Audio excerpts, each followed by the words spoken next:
Vamos estar lendo em Colossenses, no seu capítulo 3, a partir do verso 1, acredito que até o verso 4.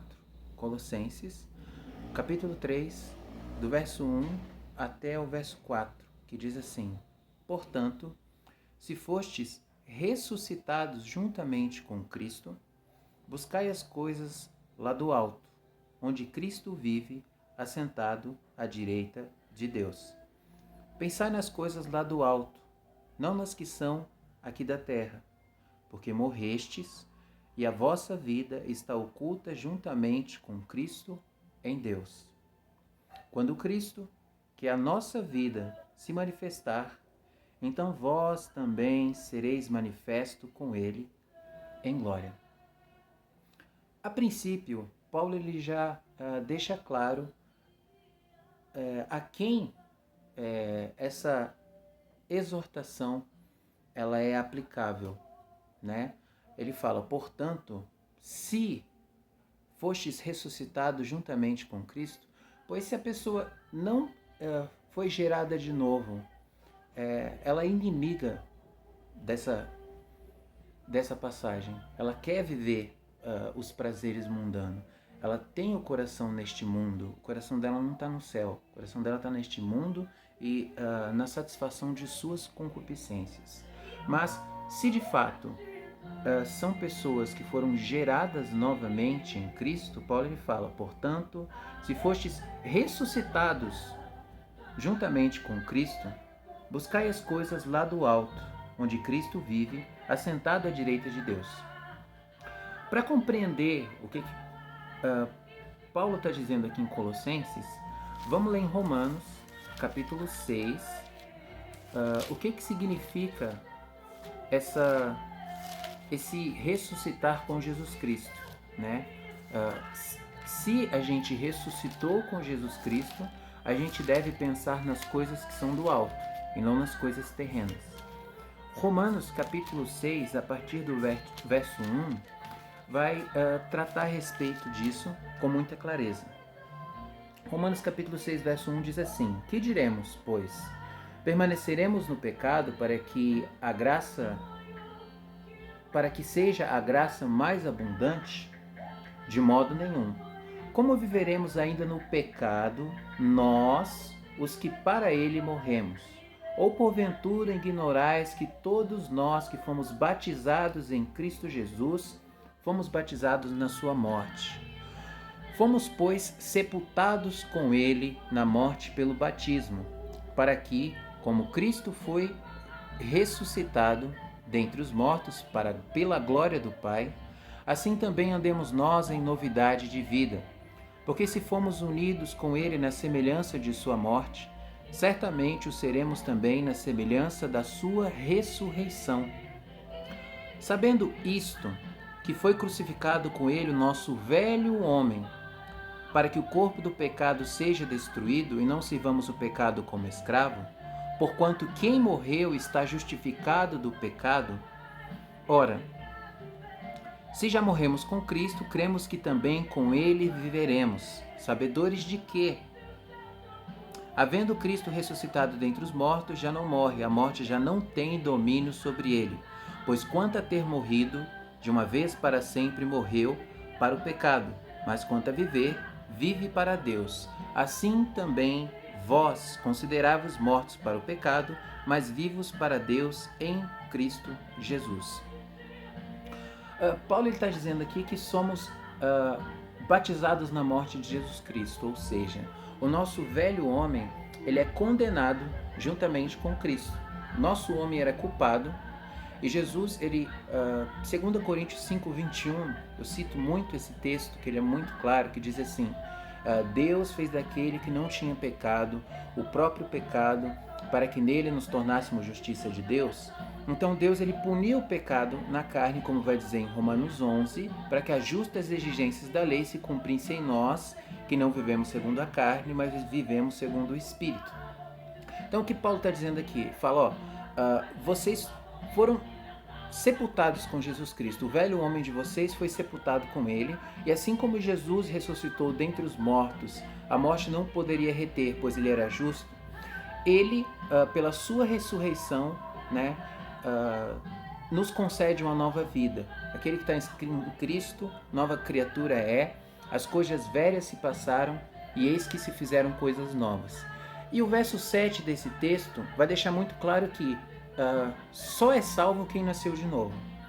Crentes carnais, frequentadores de igreja, aqueles que professam Cristo, mas na prática envergonham o nome dele, esses não têm participação na salvação de Deus.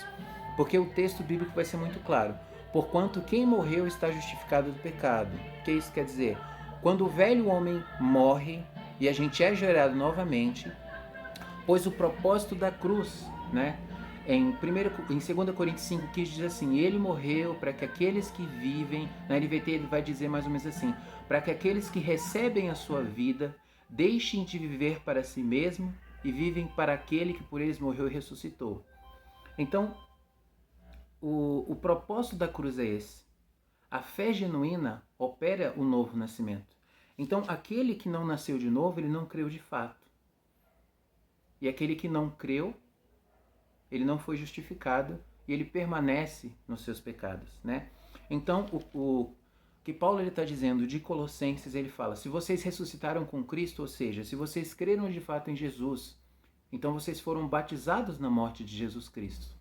E assim como Jesus ressuscitou e a morte não tem mais domínio sobre ele, vocês juntamente com ele ressuscitaram. E agora eu tenho algo para vocês. Aí Paulo vai falar onde deve estar o coração do cristão, né? A gente ressuscitou com Jesus Cristo. Se ressuscitamos com Jesus Cristo, há uma exortação, né, que o nosso coração aceitará de bom grado, né? Se são pessoas que não nasceram de novo, eles são inimigo da cruz, né? O que vai dizer aqui, antes de voltar para o texto de Colossenses, eu vou ler Filipenses, capítulo 3, do verso 17 em diante, que vai dizer que aqueles que pensam nas coisas terrenas, só pensam nas coisas terrenas, em viver esse mundo, em utilizar a fé como uma força capacitadora para ele satisfazer as suas concupiscências, esse é inimigo da cruz, né? Filipenses capítulo 3, verso 17 em diante, vai falar a respeito deste grupo e vai citar os crentes verdadeiros novamente, aonde é o local, a que local eles pertencem, né? Verso 17 de Filipenses 3. Irmãos, sede imitadores meus e observai os que andam segundo o modelo que tendes em nós. Pois muitos andam entre nós, dos quais repetidas vezes eu vos dizia, e agora vos digo, até chorando, que são inimigos da cruz de Cristo. O destino deles é a perdição. O Deus deles é o ventre, e a glória deles está na sua infâmia, visto que só se preocupam com as coisas terrenas. Aí Paulo vai falar a respeito de nós. Pois a nossa pátria está nos céus, de onde também aguardamos o Salvador, o Senhor Jesus Cristo. Então há um grupo, né, que ele está próximo aos crentes, né? É o joio da igreja, digamos assim, que eles só pensam nas suas necessidades e a visão dele de prazer, de gozo, de vida plena está nas coisas terrenas, na satisfação de concupiscências. Então, aos crentes gerados de novo em Cristo Jesus, Paulo ele fala, portanto, se fostes ressuscitados juntamente com Cristo, buscai as coisas lá do alto onde Cristo está. Jesus faz aquela advertência, uma advertência que ilustra bem essa questão, buscar as coisas do alto, quando Jesus ele fala para a gente não acumular tesouros na terra, mas acumular tesouros no céu. Olhando para aquilo que ele fala para o jovem rico, Mateus capítulo 19, Marcos capítulo 10 e Lucas capítulo 10, ele fala que se o jovem rico pegasse toda aquela riqueza que ele tinha e ele doasse aos pobres, isso ia redundar num grande tesouro no céu, né? Então fica fácil a gente aplicar aqui. Quando a gente utiliza os recursos que Deus confia a nós a serviço do outro, a serviço dos necessitados, para a expansão do reino de Deus e sua justiça, estamos acumulando tesouros da nossa pátria, o lugar que de fato pertencemos, que é o céu. Então ele fala, aos que foram ressuscitados com Cristo, né? Ele fala, pensai nas coisas lá do alto, não nas coisas que são daqui da terra. Porque a gente morreu, né? E a nossa vida está oculta juntamente com Cristo em Deus. Então o nosso viver, né? Ele vai manifestar juntamente com Jesus, que Ele é o caminho, Ele é a verdade e Ele é a vida. Sem Cristo, não há vida para o cristão. Então o nosso viver, a nossa pátria está com Jesus. E o nosso coração, a nossa mente deve estar aguardando, né, igual o texto diz, a manifestação do Senhor de nossa pátria para nos tomar como a sua esposa, como a sua noiva e nos levar como foi prometido em João capítulo 14. Ele fala, eu vou preparar morada na casa do Pai e quando eu vier eu vou tomar vocês para mim mesmo, para que onde eu estiver vocês estejam comigo. Foi a promessa dele. E essa é a esperança, foi a esperança da igreja primitiva, que infelizmente tem se perdido. A esperança da vinda de Cristo. Saber que a gente não foi chamado somente para crer nele, mas para padecer por ele. Que nesse mundo a gente vai ter aflições, mas tendo ânimo, porque Cristo venceu o mundo. E as aflições, as angústias do tempo presente não podem ser comparados com a glória que iremos herdar em Cristo Jesus, né? Então, essa exortação é para que a gente venha, de fato, lembrar onde é a nossa pátria. E que toda angústia que passaremos aqui não pode se comparar com aquilo que iremos herdar em Jesus Cristo, na manifestação da vinda dele. Estamos na terra, temos responsabilidades terrenas, principalmente pregar o evangelho a toda criatura, né? Deus, ele fala através do apóstolo Paulo, que por meio de nós, ele exorta as pessoas, como se Deus estivesse clamando, arrependam-se, reconciliem-se comigo, isso está em 2 Coríntios capítulo 5. A reconciliação com Deus é Jesus Cristo. Ele julgou Jesus Cristo para que a inimizade da humanidade por conta do pecado, ela fosse desfeita através da fé. Então, todo aquele que crê em Jesus Cristo, ele é justificado dos seus pecados e ele passa a ter paz com Deus, né? Além de se tornar filho de Deus, que é o que vai dizer em João, capítulo 1, né? Veio para o que era seu, Israel, mas os seus não receberam, né? Eles não aceitaram Jesus como o Messias, para que Jesus se assentasse ao trono de Davi e reinasse a partir dali. Eles rejeitaram Jesus como Messias, como rei de Israel, como descendente de Davi, como ungido de Deus. Então ele veio para o seu rejeitou, né? Os seus o rejeitaram, mas a todos aqueles que creram em seu nome, deu o poder de serem feitos filhos de Deus, o qual não nasceram do sangue nem da carne, mas eles são nascidos de Deus. O próprio Deus, ele gera espiritualmente filhos para si, né? Somos gerados novamente em Cristo Jesus. E esses filhos de Deus, eles não são do mundo. Como Jesus ele fala, vocês eram do mundo, mas eu tirei vocês do mundo. Agora estamos no mundo como peregrinos e forasteiros. Então, quando a gente comete o erro de colocar o nosso coração, de querer estabelecer um reino de paz, sem o rei que vai trazer a paz e a justiça, a gente acaba se afligindo e acaba negando a nossa verdadeira pátria, que é os céus. Então, que venhamos despertar para aonde de fato pertencemos. E aquela mesma esperança, mais um texto aqui que fortalece, né, esse anseio. 1 Tessalonicenses capítulo 1, verso 10, que diz assim, ó, o verso 9 e 10, deixa eu ver, ó, pois eles mesmos no tocante a nós, proclamam que repercussão teve o nosso ingresso no vosso meio, e como, deixando os ídolos, vos convertestes a Deus para servirdes o Deus vivo e verdadeiro. O texto continua, não somente isso, não somente para essa conversão que operou na igreja de Tessalônica, ela não é só para eles deixar os falsos deuses e servir o verdadeiro Deus, mas é também para aguardardes dos céus, ou seja, naquele momento de aguardar dos céus, o seu Filho, a quem ele ressuscitou dentre os mortos, Jesus Cristo, que nos livra da ira vindoura. E o texto de Tito, né?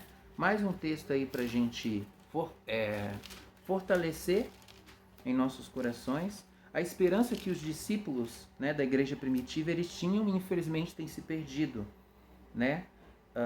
Tito capítulo 2, verso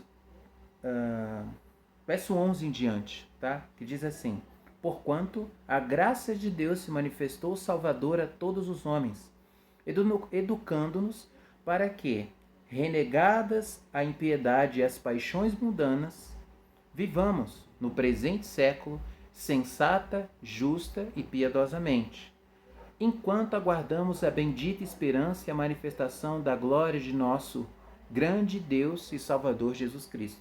Então a graça de Deus ela se manifestou operando salvação. E essa salvação ela resulta em obras, né? A gente não é salvo pelas obras, mas a fé verdadeira em Cristo promove um novo nascimento, e essa nova pessoa gerada em Cristo Jesus, ela deixa de viver para si e vive para aquele que por ela morreu e ressuscitou.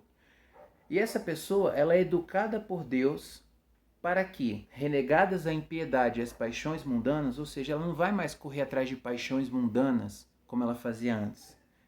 Ela é uma nova criatura. Ela vai viver no presente século de forma sensata, de forma justa e de forma piedosa.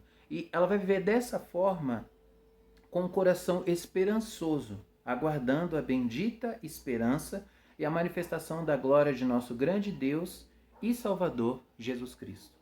Então que venhamos ter o nosso coração como cristãos, gerados de novo em Cristo Jesus, no local certo. E aqueles que são crentes carnais, que têm sido joio nas comunidades de fé onde têm ido, que eles venham ver que de Deus ninguém se zomba, como diz Gálatas. Aquilo que o homem semear, ele vai colher isso. Se ele semeia na carne, ele vai colher morte. Mas se ele semeia no Espírito, ele vai colher vida. Então que essas pessoas que de fato não creem em Jesus, não nasceram de novo, que o propósito de Jesus, né, ele morreu para salvar, não somente salvar do pecado, não somente justificar, mas gerar novas pessoas, gerar filhos para Deus, pessoas que carregam as características de Deus, né? Se isso não nasceu, se não se tornou uma nova criatura, é dito na Bíblia para a gente examinar, para saber se de fato a gente está na fé. Se isso não aconteceu, que você venha clamar ao Senhor em arrependimento, se aproximar de Cristo, olhar para as Escrituras, se voltar para as Escrituras, ver qual é a mensagem de salvação, ir ali para o básico que você conhece, entre aspas, mas na verdade nunca afetou o coração, chegou da mente e parou por ali, que você venha clamar a Deus para que o Espírito Santo venha te convencer do pecado, da justiça e do juízo e venha te gerar novamente, para que você, batizado em Cristo Jesus pela fé, venha ter a mesma esperança que aqueles que já estão em Cristo.